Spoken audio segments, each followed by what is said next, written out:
I don't know if you can see it, but I think you can probably hear it. It's raining. We've had over 2 inches of rain today, thunderstorms. But you know what? I got to get this ham cooked because I'm going to be making smoked pre-cooked ham on the Weber Kettle.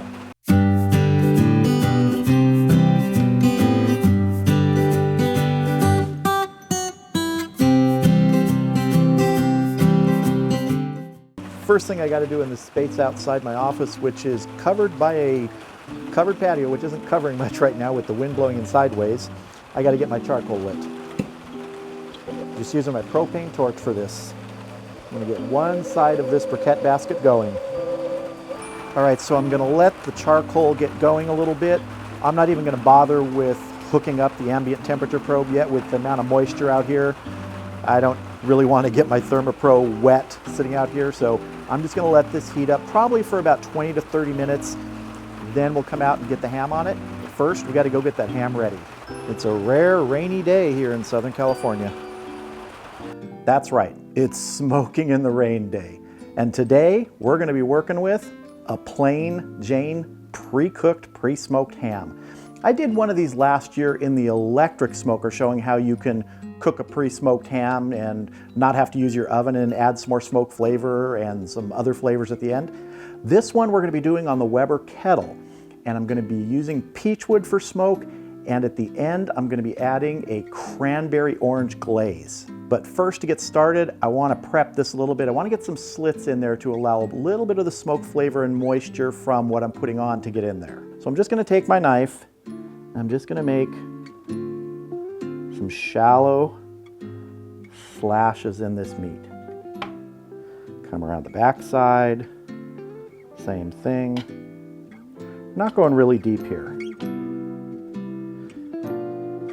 And just sort of crisscross this. Now I'm going to get a honey mustard seasoning on this. This is a simple mixture. 1 tablespoon of honey, 1 tablespoon of stone ground mustard. We're just going to put it on here, and we're going to rub it all over the surface. Down the sides. This is going to do 2 things. It's going to give a little bit of flavor on the outside, but it's also going to provide some moisture for our smoke particles to stick to, because remember, smoke loves moisture, and this ham coming straight out of the refrigerator is not very moist on the outside. All right, I'm happy with this. Let's get it out to the Weber Kettle. So everything's working a little down and dirty here. Pardon me if I reach in front of the lens, but I'm fighting sideways rain.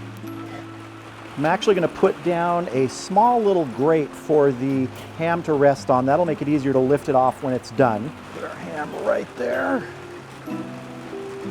Just like that. I'm going to get my internal meat probe in here. See, bone is running over here, so I think I'm going to try and get it here. That looks good. See if you can see there, we've got an internal meat temperature of 37 degrees. Just came out of the refrigerator. All right, let's go ahead and get some wood on and make some smoke. As I mentioned, I'm going to be using peach wood today. There's already hickory smoked flavor on this ham. I like peach. I want to add some of that if I can.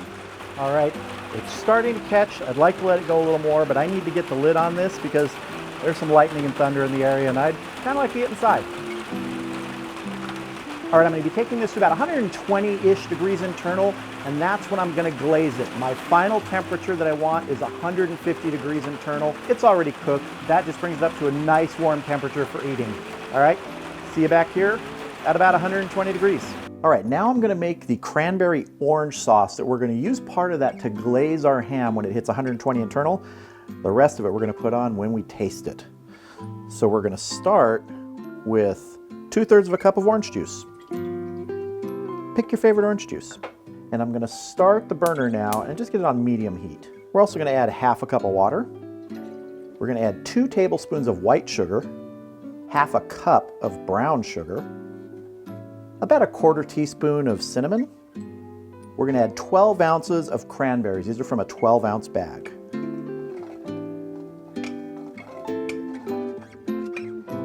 Mix these all together here, and we're going to bring this to a simmer, and it's going to simmer for probably 20 minutes. And if it looks like we need more liquid, we can add a little bit more orange juice or a little bit more water. We're looking good here. We've still got probably another 15 minutes to go. Just going to try and maintain that simmer and stir occasionally. You don't want the heat too high. You don't want to burn all that sugar in there. Your cranberries may pop when they open up. That's what's normal. All right, we've been going for about 20 minutes here. Our sauce has thickened up nicely. You can see that, all the nice cranberries in there. So now what we're gonna do, we're gonna go ahead and let this cool. I'm gonna set it aside on the stove, off the burner, and we're gonna let it cool for probably a good 30 minutes or more. We have about 30 more degrees to go on the ham until we reach 120 degrees internal. That's when we're gonna glaze it, when we're gonna take some of this. So we'll see you when we hit 120 internal. All right, we have a slight break in the weather. It's not raining as hard, it's still windy, but it timed just perfectly. We're at 120 internal. Time to get some of this cranberry orange glaze on this. Now this is a very thick glaze, but that's all right. We want it to stick to this.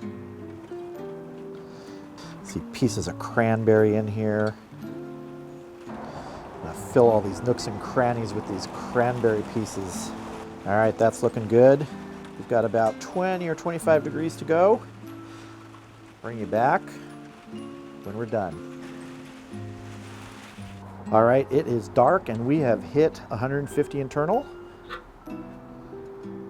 I know it's probably really hard to tell in this light, but man, that looks good.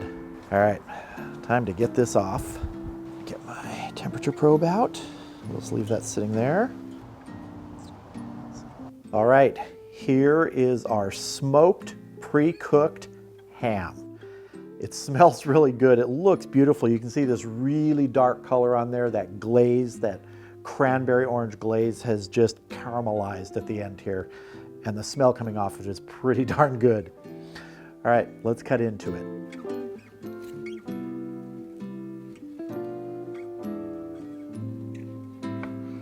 Oh, look at that. Really, really nice. So moist. Look at that. All right, I'm gonna cut some slices and then it's gonna be time to taste.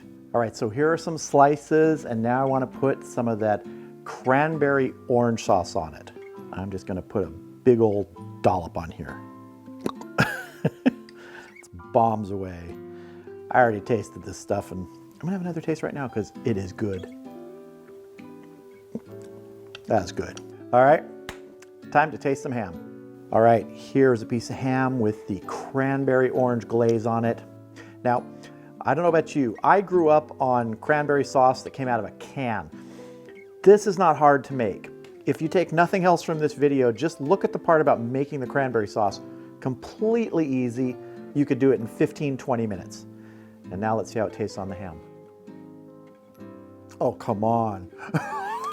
That was good. Wow. These go really well together. Now here's a piece of the ham with no sauce. I just want to get a sense of what sort of flavors we got from it, especially from the peach wood edition. Remember, this was already hickory smoked, so let's see. You know, I do think you get a little bit of a fruit wood flavor on the outside in that little bark that developed. Overwhelming hickory flavor because this was hickory smoked, but I do think you get a little bit of that fruit wood, that peach wood there, which is a nice addition. If nothing else, it adds a small little extra layer of flavor to this. But cooking it on the kettle, getting it up to temp out there is just a great way to reheat a pre-cooked ham and give it some extra flavor and some glaze. Now, if you wanted a really sweet outside flavor, sort of a crust, you could actually do a brown sugar crust on this. In that glaze that we made with the cranberries, you could actually thicken it up with some more brown sugar and put that on. What you would want to do is watch that though, that you're not going to burn it. So you might not want to put it on at 120 degrees. You might want to put that on at maybe at about 140 degrees if you're taking it to 150. But I got to tell you, this cranberry orange glaze is killer on this. And if you end up with some of that cranberry sauce left over, put it on ice cream, especially vanilla ice cream. It's a great topping on ice cream. So if you want to take your pre-cooked ham to the next level, a simple store-bought ham, take it out, put it on the kettle, give it some smoke, make a glaze for it, and you're going to have something everybody's going to remember.